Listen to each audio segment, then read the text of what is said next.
अस्सलाम वालेकुम। वो क्या चीज़ है जो हमें कोई चीज़ हासिल करने के लिए आमादा करती है?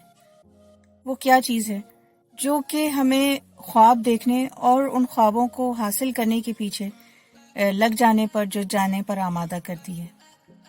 वो क्या चीज़ है जो कि तमाम तर मुश्किलात के बावजूद, तमाम तर नाकामियों के बावजूद हमें आगे बढ़ते रहने पर आमादा करती है? जब हम इंस्पिरेशन खो बैठते हैं, मोटिवेशन नहीं होती, लेकिन तब भी हम आगे बढ़ते हैं, वो क्या चीज़ है? क्या वो विजन है? विजन क्या है? आपकी विजन की तारीफ क्या है? आप उसको कैसे देखते हैं?